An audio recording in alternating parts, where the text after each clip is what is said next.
pertama, supaya produknya bisa laris. Yang kedua, supaya untung kita bisa maksimal. Dan yang ketiga, supaya barang-barang kita tidak expire. Itu harus ada strateginya.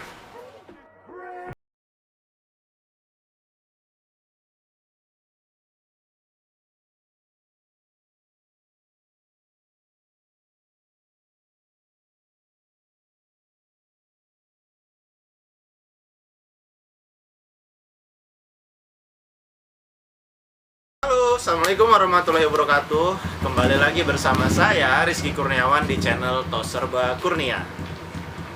Nah, teman-teman semua, di video kali ini kita akan membahas tentang strategi menentukan harga jual produk. Kira-kira bagaimana? Simak videonya. Baik, teman-teman semua, kenapa sih kita harus menentukan harga jual dari suatu produk kita? Jadi kenapa harga jual harus ada strateginya? Karena yang pertama, supaya produknya bisa laris. Yang kedua, supaya untung kita bisa maksimal. Dan yang ketiga, supaya barang-barang kita tidak expire. Itu harus ada strateginya. Kali ini saya akan membagi barang-barang yang ada di toko ini ke dalam beberapa kategori berikut strategi dan contohnya. Kategori yang pertama yaitu barang-barang yang cepat laku. Barang-barang cepat laku contohnya seperti apa? Ada gula, terigu, mie instan, susu. Intinya barang kebutuhan pokok. Nah, kalau barang-barang seperti itu otomatis banyak pesaingnya. Di warung-warung banyak yang punya. Maka dari itu kita ambil keuntungan tipis saja. Tipis saja karena barangnya dalam satu hari lakunya bisa banyak. Contoh di depan saya ini ada gula yang kita kemas sendiri. Gula ini kalau kita hitung dalam satu karung 50 kilo itu sekarang kurang lebih 620. Kalau kita bagi 50, 12.400 per kilonya. Tapi kita belum modal plastik dan modal bungkusnya, karet seperti ini. Ini saya jual di sini 13,5, artinya kita punya keuntungan 1.000 kurang lebih per kilogramnya. Karena itu barangnya cepat, dalam satu minggu bisa 1-2 karung yang kita dapatkan, yang kita jual. Gitu. Untuk kategori yang kedua itu adalah barang-barang yang lambat laku. Contohnya seperti apa? Ada kosmetik, ada juga alat-alat listrik.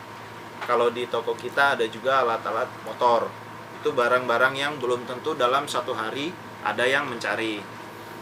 Kalau untuk barang-barang seperti itu yang lakunya lama, kita bisa ambil untung sampai 30%. Bahkan kalau memang kita di sekitar kita tidak ada pesaing, bisa lebih dari 30%.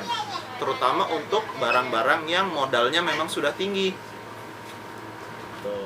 Next, kategori yang ketiga yaitu barang-barang yang cuma kita yang punya.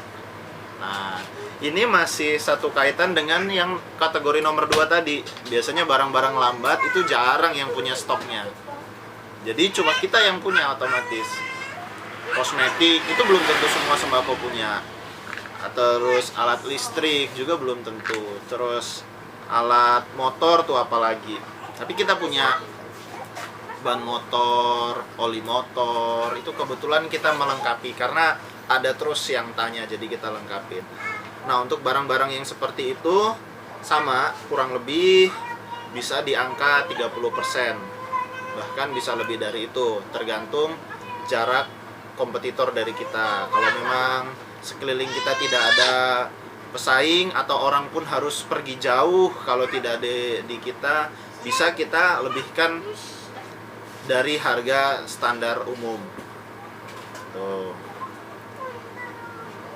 Obat-obatan itu juga bisa jadi. Selanjutnya, poin yang keempat adalah barang-barang yang memiliki resiko tinggi, seperti gampang expire.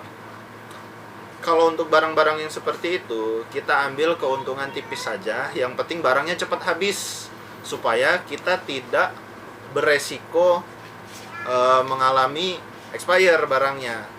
Gitu. Tipis saja, yang penting laku. Ini berarti kalau kita persenin mungkin bisa sama seperti yang barang cepat laku tadi. Bisa di bawah 10% kita ambil. Yang penting kita jualannya aman, barangnya cepat habis. Next, yang kelima yaitu barang titipan. Di sini suka ada beberapa titipan, kadang ada beras, ada roti. Itu ada orang titip dulu, keripik juga kadang ada orang titip, setelah habis baru kita bayar. Nah, untuk barang-barang seperti itu artinya kita nggak modal di awal, kita jual saja sesuai rekomendasi dari si penitip.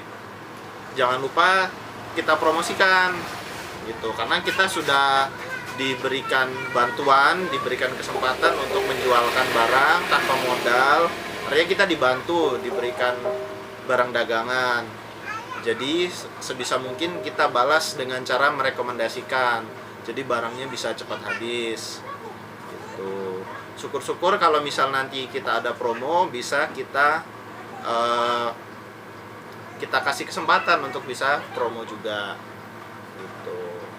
Kalau kita persenin secara angka, mungkin keuntungan itu bisa di bawah 10% juga. Yang penting barangnya bisa cepat habis.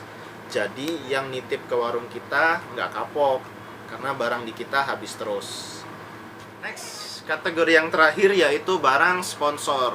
Nah, di toko kita kan ada beberapa distributor-distributor yang memasukkan barangnya ke kita. Bahkan ada beberapa yang memberikan tempo. Sebagai balas budi kita setelah diberikan kemudahan, biasanya kita juga membantu penjualan produk sponsor tersebut. Artinya kita berikan perlakuan spesial kepada sponsor-sponsor. Semisal biasanya kopi renceng tuh, dibanding yang lain kita ambil untung lebih tipis, dengan harapan barang yang terjual lebih banyak. Gitu. Jadi ketika kita diberikan kemudahan, kita juga memberikan spesial kepada sponsor kita. Ataupun ketika kita sedang mengadakan promo, seperti kemarin saya mengadakan promo Coca-Cola, itu barang-barang Coca-Cola yang kita promosikan di situ. Sebagai timbal balik, Coca-Cola sudah memberikan kita beberapa bonus.